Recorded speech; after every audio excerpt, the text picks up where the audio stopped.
ভিন রাজ্যে আলু রপ্তানি রুখতে করার নির্দেশ দিয়েছে রাজ্য সরকার। সরকারের নির্দেশ অনুযায়ী গতকাল রাত্রি থেকে তৎপরতা দেখা গিয়েছে পশ্চিম মেদিনীপুর জেলা পুলিশের।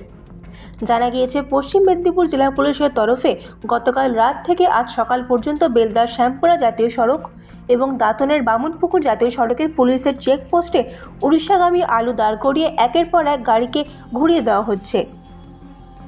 জানা গিয়েছে, দিনে দিনে বেড়ে চলা আলুর মূল্য বাজারে কমাতে এই পদক্ষেপ নেওয়া হয়েছে।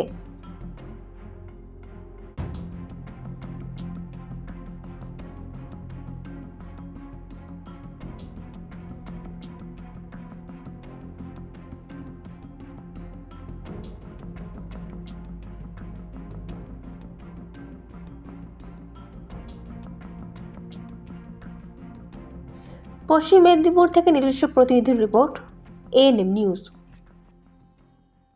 আরও খবরের আপডেট পেতে সাবস্ক্রাইব করুন আমাদের ইউটিউব চ্যানেলটি আর বেল আইকনে ক্লিক করুন নোটিফিকেশনস পেতে।